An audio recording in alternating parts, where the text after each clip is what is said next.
We're coming in like a lion with a whole host of new tabletop gaming releases this week, the week of March 2nd, 2020. The Big Book of Madness from Yellow Games has a new expansion, The Fifth Element. This adds even more pages to the evil Book of Madness you'll be attempting to close, along with some new black magic elements and phobias, a new, more dangerous form of madnesses that players will encounter. If you're a fan of Doctor Who, you might want to check out the newest addition to the Doctor Who role-playing game. It's the 12th Doctor sourcebook. This includes all of his adventures, gadgets, aliens, etc. If you're a fan of that iteration of the series, you may want to pick this one up to add it to your adventures. Dungeons & Dragons Dungeon Mayhem is a lighter card game take on the Dungeons & Dragons franchise in which players take on the roles of various heroes and try to take out the life points of their opponents. There's a new expansion for it called Monster Madness. In this one, you get to play as monsters from D&D. You could be a beholder, perhaps an owl bear. It also adds rules for a 5th and 6th player, and this one is a bigger box. You can store all of the components in this expansion box.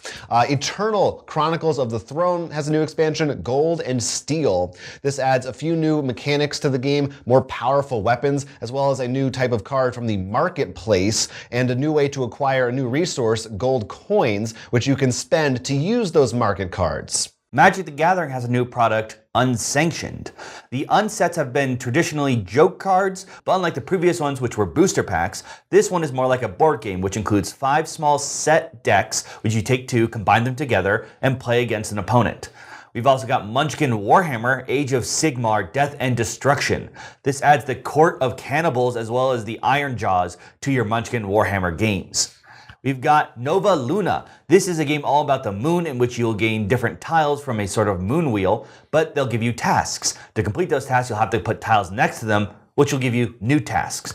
But when you complete a task, you'll put a marker on it, and you're going to try to place all your markers before anyone else. Pathfinder recently released their 2nd edition, and now we have the Pathfinder 2nd edition Gamemastery Guide.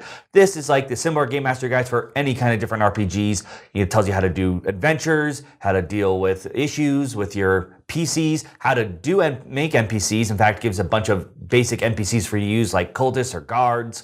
So if you're into starting the new 2nd edition, this is definitely one to pick up if you're the DM. Then we have Sanctum. We actually did a review on this. This is a game when you're all heroes trying to gather loot from killing demons in order to take on the big bad demon at the end in Sanctum. So as I said, one of the big ones, Sanctum, you can just watch our video on it, so there's not much to say there. Go check it out. But it's sort of like Diablo as a board game. I think a little spoilers. I think we liked it. Yeah, no, we like spoilers for a review video we already released.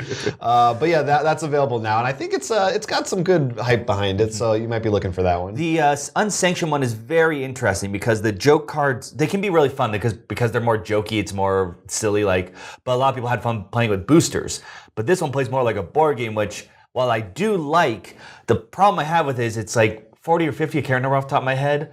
When Smash Up, which is the same thing, right now goes for 20 to 30 on Amazon or other places, and that has double the cards. So I like where Magic's head is thinking and trying to make more board gamey kind of stuff, but just because your singles can sell for a lot doesn't mean you should have the base thing sell for a lot. They're also trying to make a lot of money. That's where their head's really at. Yeah, it is. It's working out for them in that regard. This just confused me because I thought this was Jumpstart, which is a different thing. Which also has like a Smash Up idea, and I think that one's a bit better because it has a lower price since you're buying packs, and it still has that randomness feeling, but I think that works in that case. When this one is like, it's 5 set things, you don't need to charge a lot for it. Right. There are technically money cards in there, but it's full art basic lands. Like that's the they're all money cards. They're all money cards, I think. It's cool. The Gamemastery Guide for Pathfinder. That's exciting. I actually, when I first read that, it didn't occur to me that that's what it was because I'm so used to thinking of Dungeon Master's Guide. So I'm like,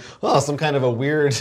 I always love whenever we're playing an RPG, you're like, is it DM, GM? Terminology, gets confusing between all those things. I don't know. There's a lot of little expansions this week too. Yeah. And a bunch of them were for games that I haven't played yet. So you'll have to let us know in the comments if you're familiar with all these things. If you're adding new stuff to Big Book of Madness or Munchkin Warhammer, I don't know, or that Dungeons & Dragons Dungeon Mayhem game, which sounded kind of like a Munchkin-esque style game. Talk to us in those comments down below. It's a full circle. Munchkin comes to D&D, then D&D goes back. Everything comes back to Munchkin in the end, yeah. I'd also love to know if you do play these games, would these expansions add something that you felt the game really needed? Because there's always that, like, it needs that extra oomph somewhere, or like this balances out something. As you were saying, let us know in the comments down below. And of course, we'll respond eventually in the Meeple Gallery. But until then, I'm Will. I'm Jonathan. And this has been Roll for Crit. Get an inspiration token by supporting us on Patreon and liking and subscribing to this channel. If you support us on Patreon, you'll get access to our audio expansion podcast. It's so good.